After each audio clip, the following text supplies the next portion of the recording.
91.3 FM, Real College Radio. What's up, everybody? I'm Brayton. And I'm Houston. And we are joined by the one and only Don White. We're excited to have him. He's got a new album out. It's number 3 on iTunes. I just saw it at the moment. Actually, number 4, sorry. Number 4, to be corrected. It's called Climbing, and it's climbing. Yes. Yeah, it's going to hit number 1 soon. Yeah. Okay. I checked last night, and it was at number 2 right when I went to sleep. Oh, okay. So it's up there. It's getting there. It's crazy how big this is taking off. Before we talk about that, though, I want to let everyone know, if you don't know already, you've got a show on RSU Radio, Music with a Groove, with Don White. It's 7 to 8 on Sundays, with a re-airing from 2 to 3 a.m. on Monday morning. Yeah, 2 a.m. in Monday morning for all the night owls and early birds. Yes, exactly. Yeah. So we're going to talk a little bit about the album real quick. It's called The Breeze. It's appreciation of JJ Cale. And just first of all, what was it like to work with Clapton? You said you knew him for about a year, and just how did this kind of all? I only met him at JJ Cale's funeral. Oh, wow. A lot of the guys around here knew him from early, back in the I Shot the Sheriff days, I call it.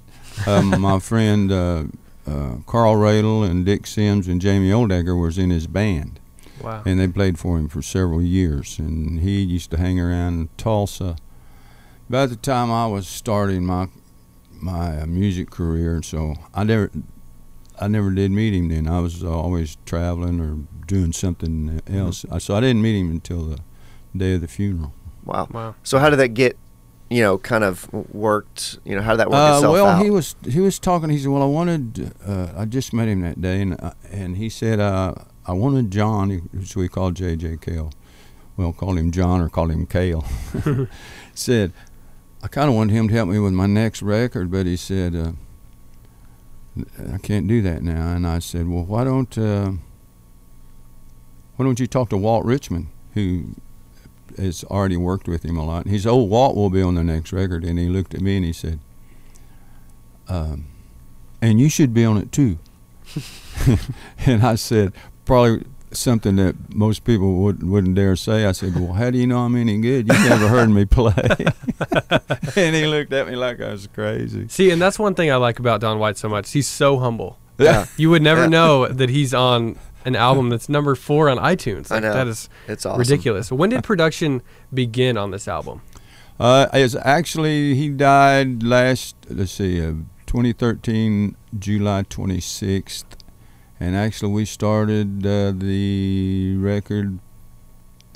Eric had done some tracks earlier, some rhythm tracks. Mm-hmm. He and Jim Keltner and Simon and Nathan East, who played bass. Jim Keltner's a drummer.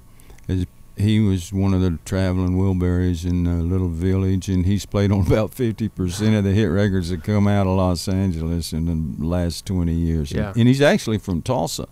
He moved away when he was about 11 years old, but and they had some tracks on a few songs already, and we, like the sensitive kind, I sang to that, and then I overdubbed some guitar. Wow. And that's Eric and I trading guitars. If you listen to the record, he's the bassier guitar and I'm the other guitar. Oh, right on. And Sensitive Kind, that is a great record on that song. Yeah. By the way. It's one of my favorite. That's actually the first one I heard. Mm-hmm. When I played it, I saw your name. I just searched your name. I know you from me. I was like, I want to see which one he's on. And we'll just actually, speaking of that, what is that an original song, or that was one he had already done? And so why did you do that song? Yeah, I've been singing that song for years and years. Okay. He had it on one of his early records. No, it wasn't one of his early records. I think it was, I don't know, come out in 1980 or something. Okay. But I liked it a lot, and I've been singing it for several years. And that night after the services were in Oceanside, California, which is down towards San Diego, and then that night we all got together at McCabe's Guitar House in Santa Monica, and they had a microphone up, and we all told JJ Cale stories there's about 70 people there. It was all private, and for about an hour and a half we told JJ Cale stories. We got up one at a time. Anyway, then after that, the McCabe come on, and he said, well, anybody else need to talk? Well, if not, he said, the stage is open. So anybody wants to play, go play. And Eric looked at me and said, let's go play. And I said, okay. Yeah, That's you awesome. can't turn that down for sure. No. And I want to mention JJ Cale was actually just inducted into the Oklahoma Music Hall of Fame. Yeah, that's yesterday. going to be at Kane's Ballroom this year. Yeah. And it's usually in Muskogee, but this year it's going to be at Kane's Ballroom, and it'll be November 1st. November 1st, okay. And so it's the day after Halloween, so if you still got your costume on, come on down. Yeah, absolutely. That'd be awesome. We're going to be a bunch of us that's going to play some JJ Cale songs there, and then Elvin Bishop is going to be inducted, and Chuck Blackwell and Jim Keltner, who I talked about, and I'm not sure who, Lowell Fulsom, somebody else is going to be there, but we're going to be playing some music there. So November 1st, come on down. Mark It'll your be calendar. another party. Yeah. So, do we see Don White getting into the Oklahoma Music Hall of Fame anytime soon? You don't have to be modest. I You can just say don't know it. why. Well, I can definitely see why. There's plenty of people that qualify, but I don't know. Well, I don't have any thoughts toward that. all right. So, whenever you guys were producing this album, did you run into John Mayer and Tom Petty and Willie Nelson, some of the other big names on this album? Actually, I met Tom Petty one day. He came by the studio.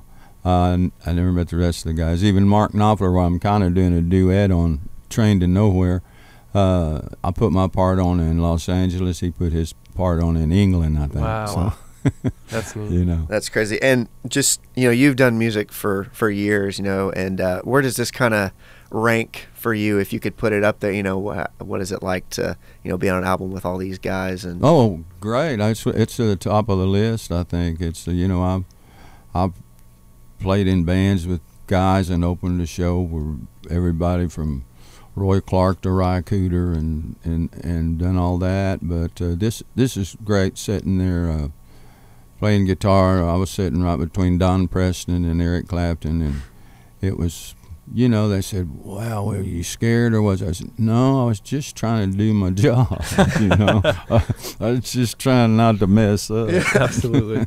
But Eric's great. He makes records pretty much like we do, and he's real gracious. It's from the generosity of Christine Lakeland Cale and Eric Clapton that I'm even on this. Yeah.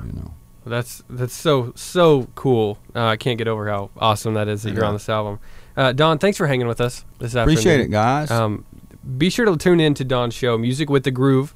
Like I said, Sundays from 7 to 8 with a re-airing for all of the early birds or night owls and early birds. Yes, exactly. 2 to 3 a.m. on Monday morning on Real College Radio 91.3 FM.